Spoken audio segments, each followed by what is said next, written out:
So let's take this down.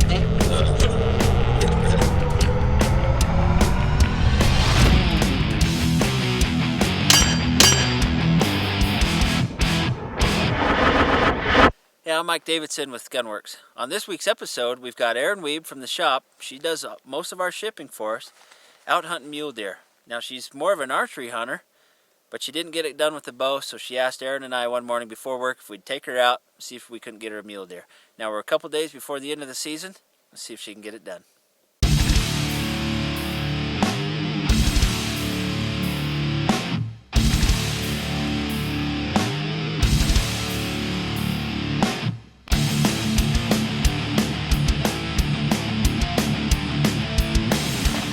We've seen this a nice 4-point over here across the edge of the field. Came up over here to get set up and he gave us a slip in the grass. We're gonna climb up on top of those hills. Probably be able to look down in there, get a shot at him.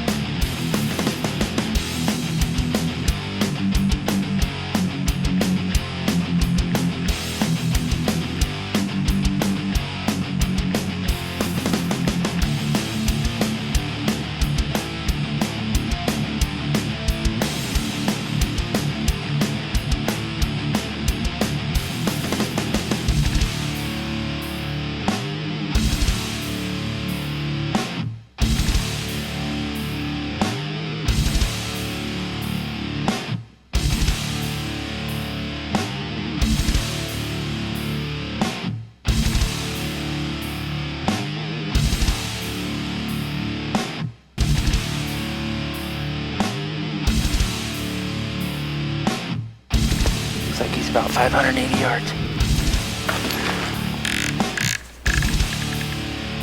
Okay, go ahead and put one in here.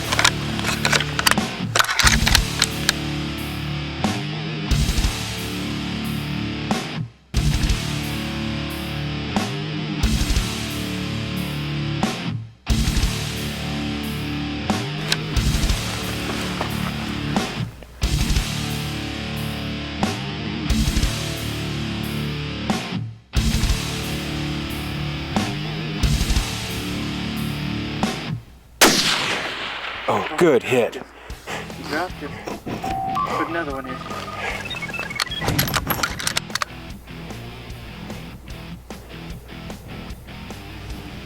He's down? Moving. Yeah. He's down, but Good. he's moving. He's down. Hey.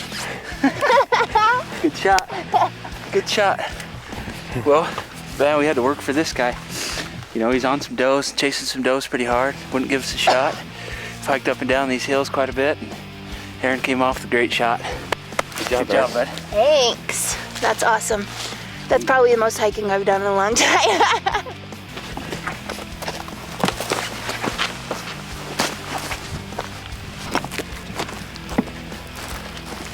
Girls. They're always behind on something.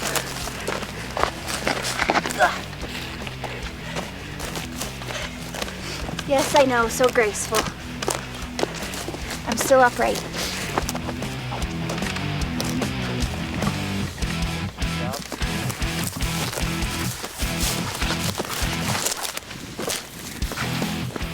There he is. Man, he's wider than He's nice, huh? But here, how about it? right on. Sweet. Oh yeah. Look at that. Nice. Huh? Very nice. Good job. Good shooting. That's not too shabby. Not at all. Yeah, that was a good shot. I mean, with his head down like that in the brush, I mean, we knew it was him. Wasn't a whole lot to shoot at, just right in the center. You Dropped him. Good job. Yeah? Is he Yeah. good as you thought? Yep. Good. I think if she would have known he was that good, she might have been a little more excited. She probably might have. I didn't think he was this wide, actually. But nice buck. I'm really happy. Hey, day before the closer, Yeah. right? Yeah. Can't be picky. We were down to the last straw here. We didn't really have much for options, and we were chasing a lot of deer around here the last couple of days, so I'm real happy with him. He's a nice buck. Sweet. Well, you made a great shot on him. Let's see, tip his head your way just a little bit. our topic for discussion today is reloading for long-range shooting. Now, I want to point out that what we're going to cover today is a basic approach to achieve our desired result. So we need to understand what your goals are to achieve, and then adopt techniques and use tools that allow you to achieve that goal. Now, for us as long-range hunters and shooters, what we're really trying to do is achieve a half minute of angle or better accuracy from our entire shooting system. That's our scope, our rifle, and our ammunition, and our techniques as well. Essentially, all we have to do is size our brass so that it fits our chamber and so that it releases our bullet properly, so you've got good case neck tension. Now, once that brass is sized properly, we need to seat a primer. That's our ignition system. And we need to charge that case with an accurate and consistent amount of powder. And once your case is charged with powder, then we need to seat a bullet. And we want that bullet to be straight. In fact, we're looking for less than 3/1000ths of run out off the ogive so that we can see that half minute of angle or better accuracy standard. Now, to do that, it doesn't take a lot of fancy equipment, but I do have a recommendation for a really nice piece of gear that's going to save you some time and headache when you're setting up to shoot long range. That's the auto charge powder dispenser.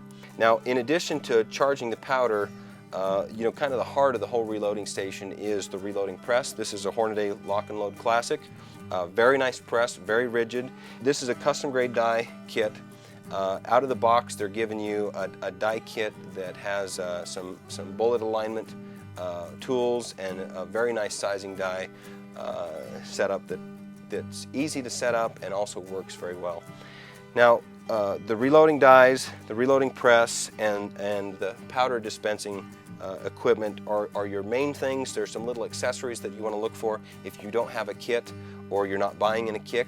You need a loading tray to keep your brass in. You need a deburring tool to do one little extra prep step on your brass. You need a powder funnel. And then I'm going to use the primer seater on the press, but you may want to use a hand primer seater for just a little bit more control and sensitivity on how that primer seats in the case. Now, if you're reloading, a couple other tools that are important is a vibrator, a tumbler that will allow you to remove all that extra powder and grease and oils from used cartridge cases. And then you'll want to have some great lubricant for lubing up your cases before you put them in your die. Now, as far as obtaining the right combination of components, we really like Hodgson Powders. Go to their website, look at their reloading data on their website. Great resource for that. Hornady also will set you up with a reloading cartridge book for a lot of different powders and bullets. When we come back from the break, what I want to do is go over a couple of the very simple steps to set up this equipment and to charge a case and seat a bullet so that you understand how simple it is to get into the reloading game and what it takes to achieve that half minute of angle standard. What I'd like to do here is step through using these main pieces of equipment. Let's set up our reloading dies and let's charge a case and prep it so that it's ready to go shooting. So first thing that I want to do with a brand new piece of brass, I'm going to go ahead and size this brass in my resizing die with the expander ball so that it's perfectly round, and then when I'm done with that, I'm going to deburr the mouth inside and outside once it's round so I don't get any uneven trimming of that brass. So to set this up, I'm going to put our little bushing in here. That's the lock and load of the lock and load press. And I'm a very strong proponent of using your full-length sizing dies to full-length resize. So we're going to bring that ram all the way up to the top of the press, then I'm going to screw that die all the way down to where it touches. Now the cool thing about this lock and load kit is I'm actually going to tighten that ring up with a wrench because I'm never going to loosen it up again. My die's set there. I've got my zip spindle set. So that's just the decapping pin is just protruding from the case. Now I'm going to spray some one-shot on these cases. I'll usually get just a quick angle on that to where I'm hitting two sides, front side and then back side, and I'm getting the outside and the top shoulder of the case, and then I'm also getting just a little bit inside the mouth of the case. So like that. like that. Just a very, very light amount is required, especially on new brass. So I take my brass, put it in my shell holder. Now I'm going to raise it all the way to the top. Okay, that's the sizing operation. Then back down to the bottom. Now let's pull that out and I'll show you what that looks like. All right, not too bad.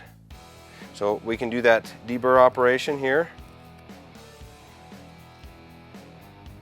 So that's very simply prepped.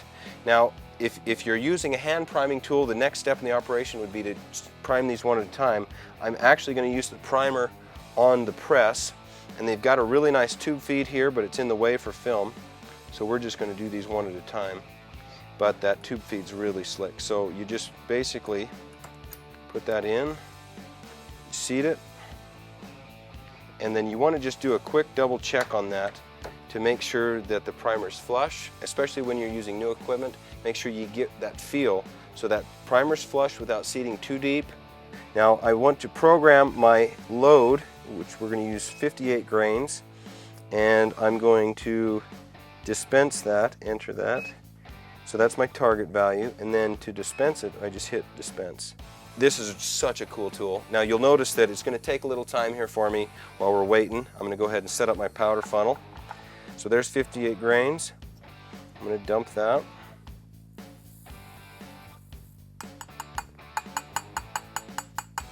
Okay, now, so I bring this charged case over here. I'm going to take that out, put my seating die in. Now with a bullet seating operation, the way we want to set our dies up is we want to bring the case all the way up, then I'm going to screw the die all the way down till it touches that case. It's going to touch the shoulder or the case mouth, depending on how the die fits. Then I'm going to back it off. See right there, I feel it suck up tight on that case. So now what I'm going to do is I'm going to back that off a quarter of a turn. What that's going to do is prevent your die from applying any type of crimp to your cartridge, which we're not interested in. We don't need any crimps on long-range shooting cartridges. So there, I've got that sucked up tight. I'm going to lock the ring in, and then that die will never ever need adjusted again. That's the perfect setting for that cartridge case, that trim length, without putting a crimp on. Okay, now once that die's up, we need to put a bullet in there, and we're just going to slip that in there, and we get that straightened up, and then I'm going to back everything off, bring that stem all the way up. What we want to do is just barely get the bullet started so that we don't seat it too much. And then we'll measure it. Now I'm going for 3.1 overall length. So there's 3.2. So essentially I need to be 100 thousandths deeper. Put my bullet back in there. And we look at this micrometer. We can just make a really quick adjustment.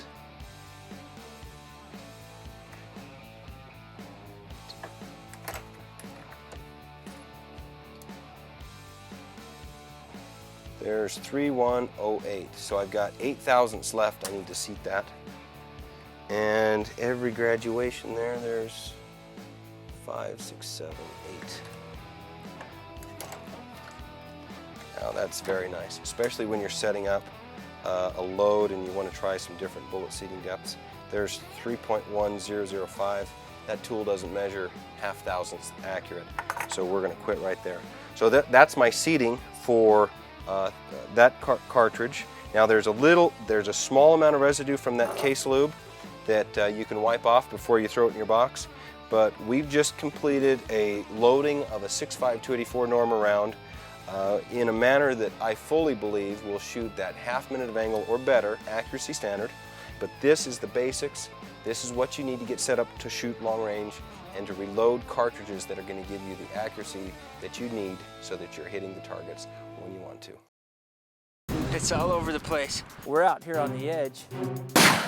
First shot, 25-mile-an-hour wind. Tell you what, that's a tough shot. Here's a scenario. We just got back from a trip to Australia, and we went down to to do a trade show and meet some business partners down there, and also do some hunting, of course. When we got down there, we had an opportunity to go help a rancher cull out a bunch of pigs and some nuisance deer. You know, they were just cleaning up his pastures for him. So we didn't allow ourselves enough ammo for this hunting trip, and you know, 2 or 3 days into it, we were out of bullets. Lucky enough that there's some good factory ammunition down there. We ended up picking up some Hornady Super Performance ammo with the 150 grain SST, 152 grain SST. Problem is, our turret did not match that ammunition. It's set up for our Gunwerks ammunition with those target style bullets in there, those hollow point boat tails. And here's one that's obviously going a lot faster with a different BC. So our turrets weren't going to match. So that's basically what happened today. I got out to the range just to practice with the muzzleloader, going to Kansas in a couple of weeks to hunt mule deer. And this turret here is set up for smokeless powder. And it's a little faster load, but I got out here to the shack and there's no smokeless powder. All I've got is some black powder. And I know that loads a little slower than my smokeless powder. So what I've done is I've loaded up with black powder, and I've got my 100-yard zero. I'm hitting right on at 100. I reset my turret so it's zeroed at 100. Then I went over here. I've got a hillside at 500 yards, and I dialed up my turret to 500 on this turret, but it wasn't enough. I kept hitting low. So I kept dialing up, and pretty soon I got to about 20 minutes, and I started hitting that rock at 500 yards. So I'm obviously running a little slower. So what I did, I know this bullet's BC, it's 396, so I programmed 396 into my rangefinder, and the velocity I kept tweaking. You know, I started at 2200, it kept giving me, you know, 18 and a half minutes. I had to go down to about 2150 till I got the 19 and 3/4 minute of correction in here. So now what I was able to ascertain out of that drop data was that my speed is back down to around 2100 instead of 2250 like this turret's made for. So I've programmed my rangefinder to MOA mode. I've shot some drop data, and I've validated this rifle's drop by tweaking on the velocity in the rangefinder to make it match.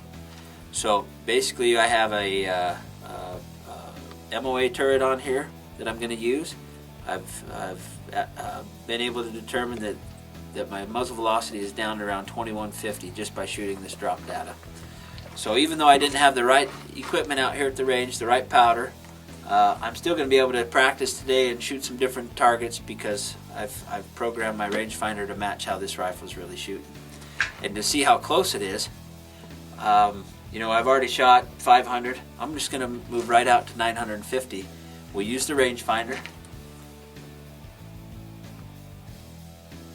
Got a target at 952, and it says I'm going to have to dial 56 minutes to get there.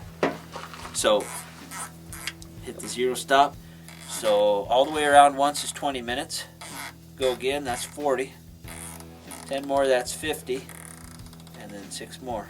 That's 56 minutes. That should put me right on at 950, which is actually a pretty tough shot. We'll give it a go, see what happens.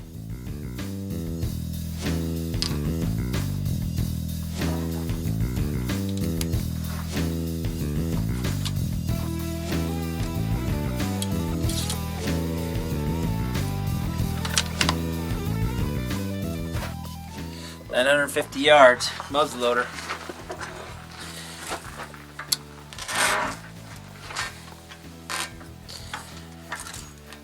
"56 minutes, basically at 1,000 yards, that'd be 560 inches of drop. We're a little less than that because we're not quite 1,000. That's quite a ways.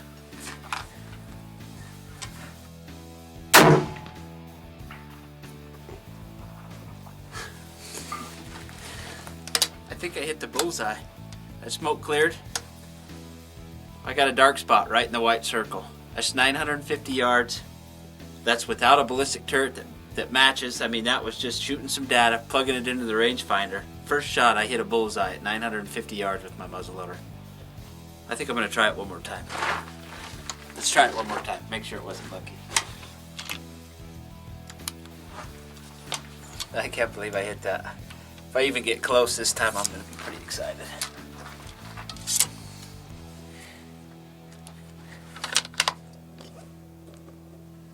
old 6 minutes on this one.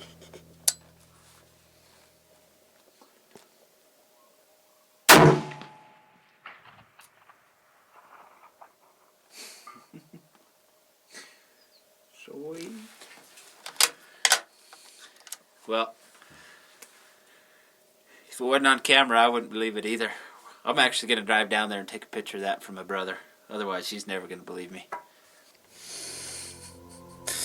Yeah, I can't believe it. Shot number 1 and shot number 2. We're at 955 yards, basically. That's with my 50 cal muzzleloader, running no muzzle brake. I didn't have the right powder this morning. I had the right bullets, and I had my rangefinder, and I had the right turret. What could have been a wasted drive out to the range, I was able to do some quick calculations, shooting some additional drop data, programming it into my rangefinder, and then making use of the MOAs on my turret to dial up to this range and hit this type of target with this type of group. I'm pretty excited. Basically what I did was I took a real tough shot and I made it real easy using our rangefinder. Hunting apparel for long-range pursuit provided by Sitka and Kinatrek Boots of Montana. License applications made through Cabela's Tags. Brought to you by Gunwerks, G7 Optics, Night Force, Hornady, and Caldwell Shooting Supplies.